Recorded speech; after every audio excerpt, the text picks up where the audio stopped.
Quebec is the first province to sign on to the federal government's plan to buy back assault-style weapons from gun owners.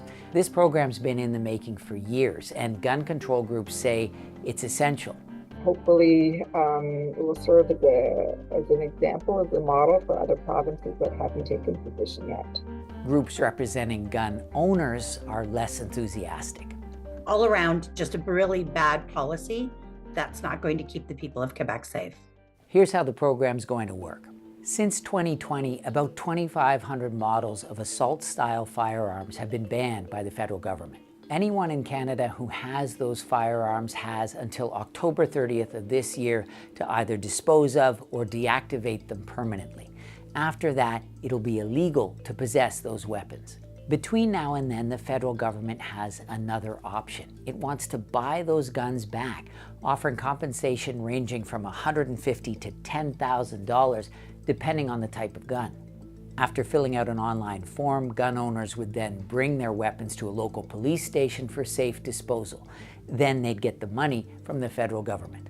In Quebec, provincial police will administer the program. Ottawa is giving the province $12 million to cover costs, and it estimates it'll recover up to 19,000 assault-style weapons in Quebec alone. But the buyback program has had a bumpy road.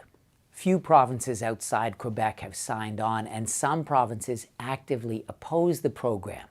A pilot project in Nova Scotia last year hoped to collect 200 weapons, but only 25 were returned. And the federal minister responsible for the program, Gary Anandasangari, was caught on tape last fall expressing doubts about enforcement. I just don't think municipal police services have the resources to do this. Anandasangari also suggested on the recording that the program was implemented to appease Quebec voters.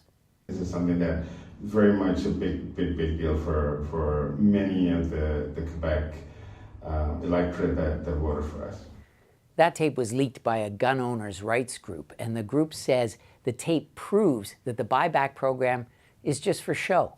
So is it, or will the program actually make Quebecers safer? Well, gun owners say no, and they say firstly that's because these guns aren't the right target. These were in the Canadian market previously perfectly legal for hunting and sporting activities, sport shooting, competition shooting, and a variety of different methods of hunting. Gun control groups say that's simply not true. The vast majority are military-style assault weapons, and once the buyback program is completed, there will still be close to 20,000 models of firearms that will remain available, that they can purchase with the money they will get from the compensation. The other argument gun owners groups make is that only legally registered weapons are targeted, and that this will do nothing to get illegal guns off the streets. And to believe that this would be effective, you would have to believe that the rising crime and violence and gang violence that you're seeing in Montreal and other places throughout Quebec are a direct result of licensed Canadian gun owners and their legal guns. And we know that to be untrue. Gun control groups say that misses the point. A ban on assault weapons is not, the goal is not to prevent all gun crime. The goal is to prevent mass shooting. And I can tell you that one mass shooting is one too many. And this measure is worth it. Ottawa and Quebec continue to defend the program. Quebec Provincial Police and Quebec's Public Security Minister declined our request for comment.